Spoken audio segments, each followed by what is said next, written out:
of the American Ethical Union, AEU. So if you go to aeu.org, you can find some of the other programs as well that are live streaming this month. So, one of my fellow ethical culture leaders, Lois Kellerman, often said that integrity was the first ethical principle. Without cultivating our integrity, the rest of the ethical practices just won't be as effective. A generation or two before the first ethical society even existed, Ralph Waldo Emerson talked and wrote about self-reliance. The way he talked about self-reliance, I would contend he was really talking about a kind of integrity. Many people mistake what he meant by self-reliance. But I want to tell you a story about that essay. In the 1990s, at the beginning of the World Wide Web becoming such a part of our lives, I took a notion to use a little free website to put online a copy of Henry David Thoreau's Civil Disobedience essay and Ralph Waldo Emerson's Self-Reliance essay. These expanded over time into a site that is now gone because others have done a better job of a holistic website. But for about 15 years, it was one of the most popular websites on the web on transcendentalism, that early 19th century exploration of human values. When I first put the essays up, about 3 times as many people read Thoreau as Emerson. But now with the web, that Emerson's essays were more easily available. Soon that flip-flopped, and teachers started assigning the Self-Reliance essay more than they had before, presumably because students could find it on the web. And I found myself on the receiving end of dozens of emails or other messages every month from students, especially around semester end time. My teacher assigned the essay on self-reliance. Here are the questions we're supposed to answer. What are the right answers? And many similar messages. I began filing them in a folder I called Do My Homework For Me. My first reaction was annoyance, and the second was sadness. Really? You're going to ask someone else to do the work for you? Interpreting an essay on self-reliance? But then I began to respond more compassionately. And I responded something like this. The right answer is this. Your teacher, if they're any good at teaching, wants you to demonstrate the principles in the essay in your answer. The point of the exercise is to get in touch with your ideas and reactions. The right answer is to read it yourself and try to put into words your attempt to understand it. Well, a few wrote back angrily. Most of them never wrote back. But a few wrote very touching messages back. Some of them, and more than a few, sounded something like this. Thank you. I never knew we were supposed to give our own ideas at school. I tried it your way, and I got my first A ever. You know, integrity is something, as Emerson himself said, that one of the things it contends with is conformity. And schools are great, often, at encouraging conformity. And parents are great at encouraging children to think of school as encouraging conformity. Integrity of one kind is being yourself, being authentic, relying on your inner voice and your own wisdom. I'm going to read a longer quote from Emerson's essay on self-reliance. I've slightly updated the language to modern conventions. He wrote, "There is a time in everyone's education when we arrive at the conviction that envy is ignorance, that imitation is suicide, that we must take ourselves for better, for worse as our portion, that though the wide universe is full of good, no kernel of nourishing corn can come to us but through our toil bestowed on that plot of ground which is given to us to till.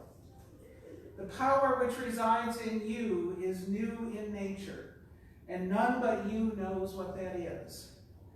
These are the voices which we hear in solitude as we enter into the world. He continues, society everywhere is in conspiracy against the adulthood of every one of its members. Society is like a joint stock company in which the members agree for the better securing of bread to each shareholder to surrender the liberty and culture of the eater. The virtue in most demand is conformity.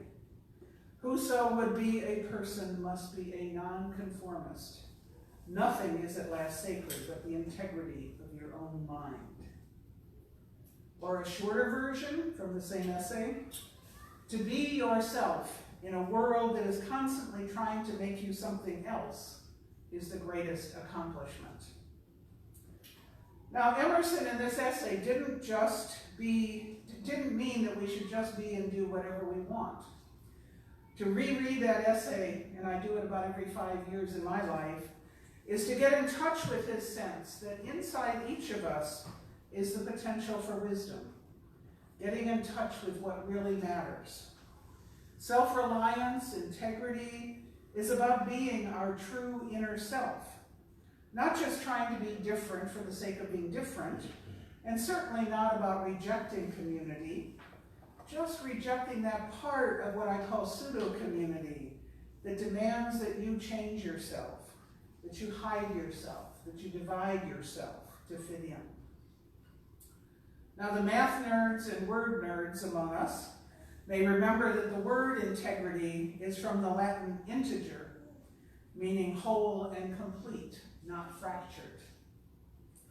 We see from the gathering activity that we have different ideas about what integrity means, with some commonalities underneath them. Honesty, having principles and values, being whole, having a character that is one and complete. So today I'm using for this talk the sense of integrity of being the real you, the best you, the most authentic you. It's about walking our talk. Some words from the activist and teacher Mohandas Gandhi. Happiness is when what you think, what you say, and what you do are in harmony. Happiness is when what you think, what you say, and what you do are in harmony.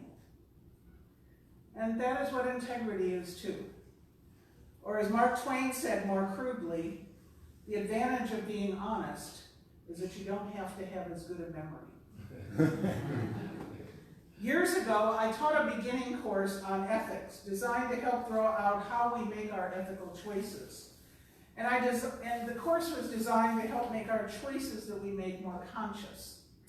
Session 3 of the 4 sessions focused on ethics in the workplace. How are ethics in the workplace different from ethics in the rest of our lives, I asked. And for instance, different than in our personal relationships or in our social justice work. I was horrified to hear that every single student in the course thought that ethics in the work world were completely different. You can't be ethical at work, was the consensus at the beginning of the session. One woman in the course described how she was assigned in her office job to keep 2 sets of financial books. One for the owner to know how the small company was doing, and the other set of books for the tax people. Another described how he was required, just the week before the class, to decide which of the workers in his company were to be among the 20% who were about to be told that they were going to be terminated. You can't be ethical at work is a way to say that you cannot have integrity at work. So in that course, we talked about the various ways that you can look at ethics. Maybe you're struggling to keep a family fed and housed, and maybe that's your top ethical choice in that moment. But are you really unable to make at least more ethical choices than you're making? I was reminded of one of my first jobs, when before there were layers and layers of security in the computer field, most of us who worked in the department I worked in had access to a large database with highly sensitive sales and pricing information. It was rare to not have it leak out after you started working on that team and leak out to the outside world that you had access to that database, and then get phone calls offering to make it worth our while to leak information to a vendor about how much the competition was charging for that goods, that part of the goods that were documented in the database. The vendor wanted to make it easier to underbid the next time. And yet the evidence of the constant phone calls was, interestingly and ironically, this, that they had a hard time finding anyone to disclose this information.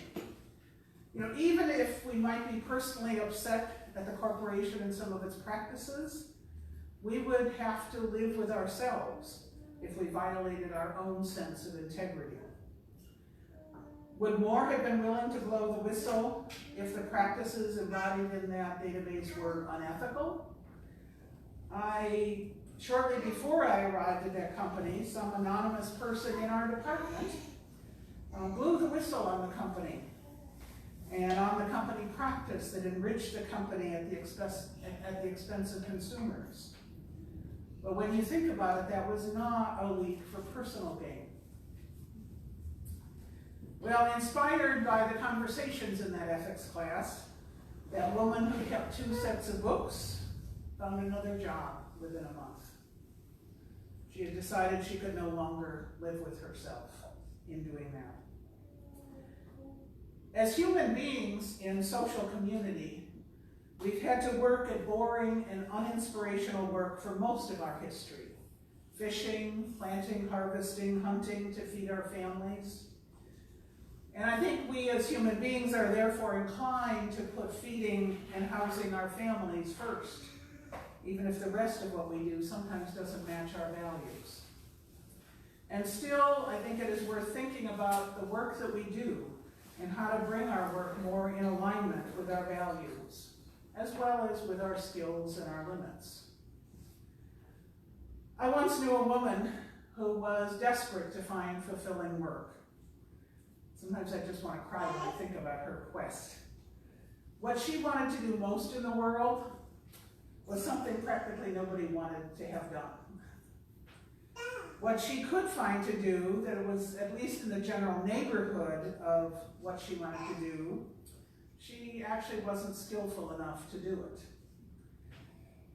And what she could do well, and she did have things she could do well, those things she hated doing. That's like the opposite of what an inspiring vocation gives you. Vocation literally means calling. What are we called to do? Some would interpret a calling as a supernatural call, but we can also think of it naturalistically as trying to find work in which we can maintain and find our integrity. A wise person once defined the concept of vocation as when the world's needs, our skills and abilities as recognized by others, and our longings for what we want to contribute, all those things come together. When the world's needs, our recognizable skills and abilities, and our longings align. We aren't all able to find vocation in our work, and so many people find other ways to do that, whether it's in their parenting, or in their volunteering.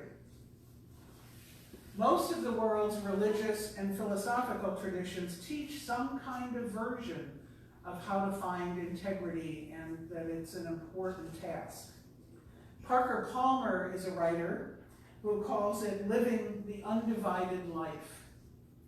Felix Adler talked about bringing out the best in others and ourselves. Some talk about the still small voice within and learning to listen to that. Emerson's faith was that if we rely on ourselves truly, and not just on social conventions, we will be our best. Related to all of this too is the Hindu concept of the Atman, who we really are, our inner self, our true self, our individual essence.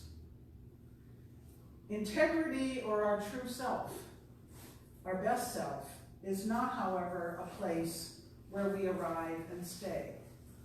Integrity is a practice, not a destination. As human beings, we are perhaps the best among the animals at one of those opposites people mention of integrity, which is lying. And to lie is to violate a kind of integrity. And yet, most people lie at least occasionally, even to ourselves, about our motivations for acting. The practice of integrity is to try to understand ourselves and bring our motives, our words, and our actions more into harmony, not to expect perfection. Integrity also means understanding where we are imperfect.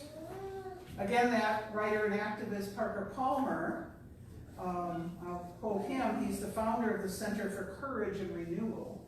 He wrote this about integrity. Integrity does not mean perfection. It means embracing brokenness as an integral part of life. Knowing this gives me hope that human wholeness, mine, yours, ours, need not be a utopian dream if we can use devastation as a seedbed for new life. If we are going to practice integrity, embracing that part of us that is divided, that is hurt, even broken, that is a part of the process. None of us is perfect. I'm sorry if that's news to you. And if we ignore that in us, which doesn't measure up to our own values, if we hide it, we actually give that part of us more power, not less. Of course, none of us always walks our talk, or even always talks our values. If only it were easy to do that. We are torn often by what ethical culture founder Felix Adler called the pain of divided conscience. What does divided conscience mean? Divided conscience means that we sometimes believe one thing and do the opposite. And it can also mean that we are sometimes torn between two actions, which is the greater good, which is the lesser evil. Like that woman in my class who had to keep the 2 sets of books, or thought she had to, in order to keep her family fed. And Adler, I believe, was right that the divided conscience is, if we're paying attention, painful. We want to believe we are people of integrity, of integration of values, words, and deeds. It is painful to recognize when we don't meet our own mark. And how can we deal with that pain?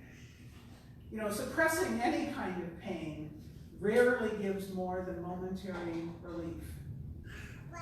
Adler also wrote that it is in our failures to live up to our values that we often are able to see our values more clearly if we are paying attention, and if we acknowledge to ourselves that we missed the mark. Thinking that living with integrity has to be a string of only successes and that it will be easy is one of the most predictable ways to fail to live with integrity. Parker Palmer again said, "I now know myself to be a person of weakness and strength, liability and giftedness, darkness and light. I know now that to be whole means to reject none of it, but to embrace all of it." So a way to think about integrity is about being our whole self. Sometimes childhood trauma or other trauma makes us believe we have to hide who we truly are. Our childhood self has often made deals, made promises to itself, to protect itself. Not all the deals that our childhood self made are wise. Those whose parents, for instance, didn't love and take care of us as children should be taken care of, often present a false self to the world and believe that if we show our true self, we will find rejection again. We hide who we really are and our real needs in order to avoid criticism, to keep the peace, to find some level of acceptance. Even if it's for the false self, it's still a little acceptance. One of the worst punishments human beings can imagine is to be shunned, especially by those we believe should love us and take care of us. So in reacting to trauma, we often try to preserve some part of our inner self by managing the relationships to reduce more harm.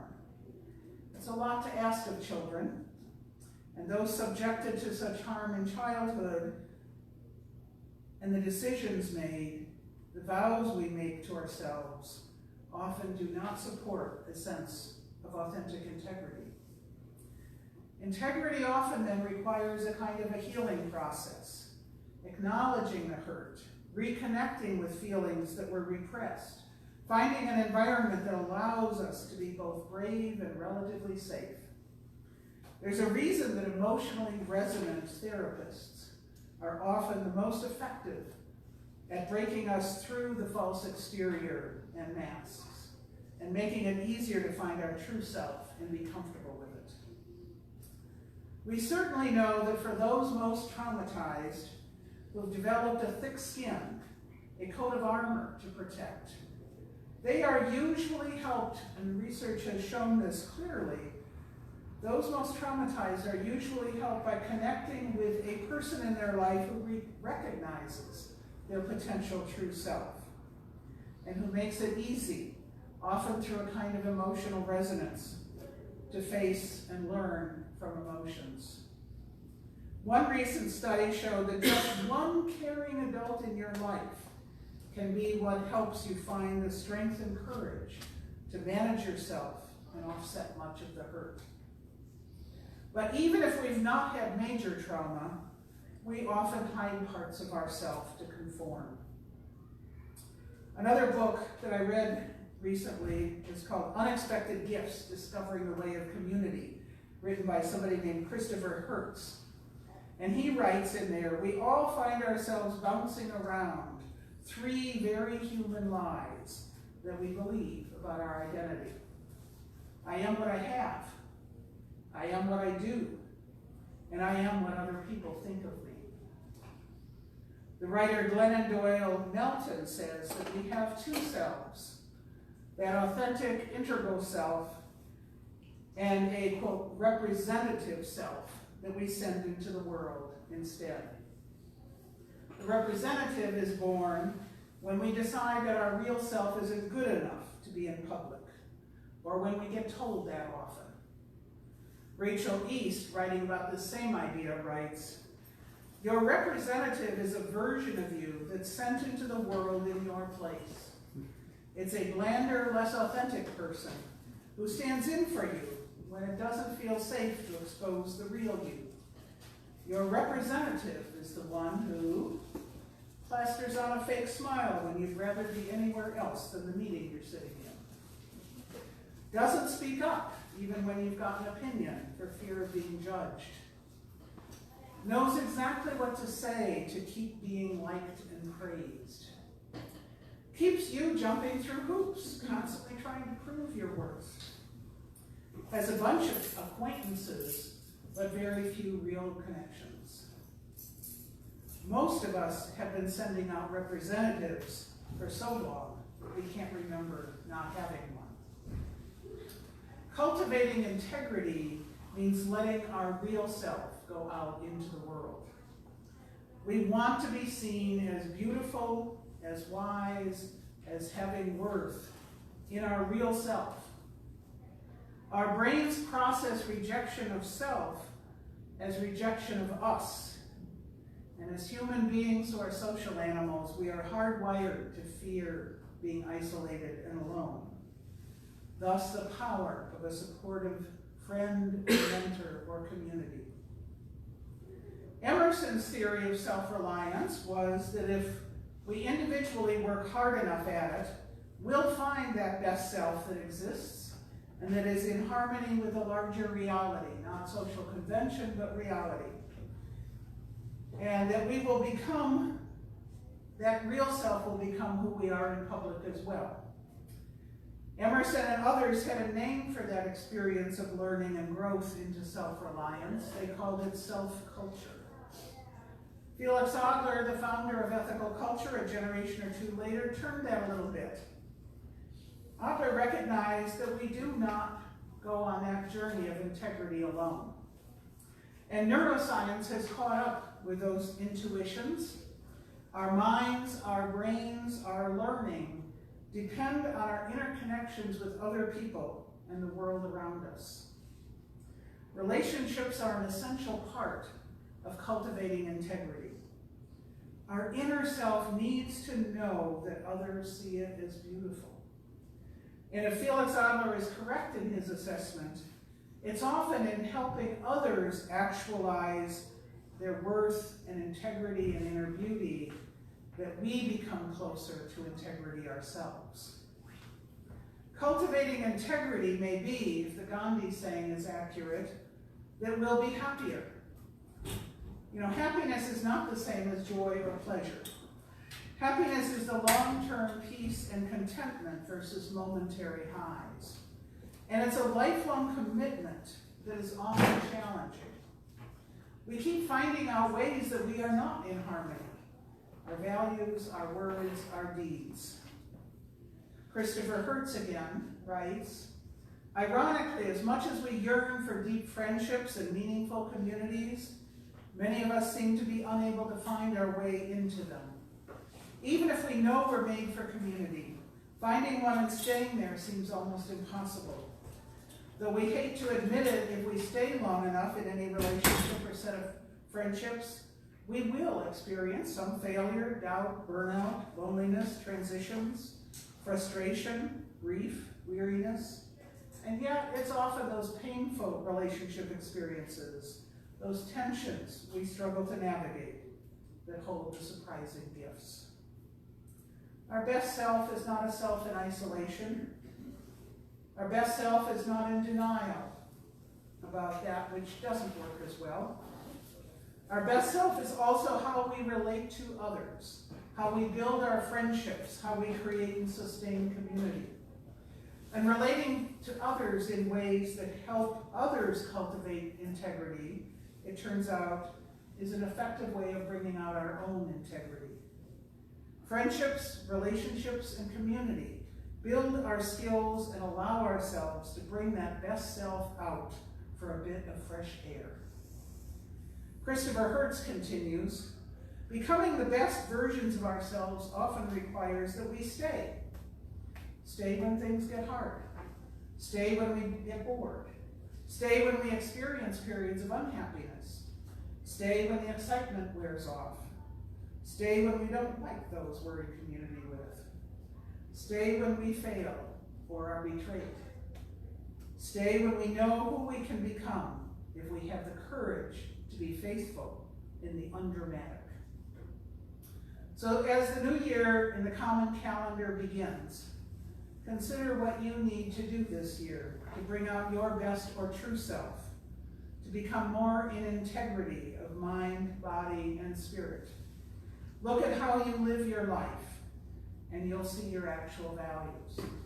Reflect, see if those are the values you really want to hold dearest. Then begin to act on your deepest and highest values.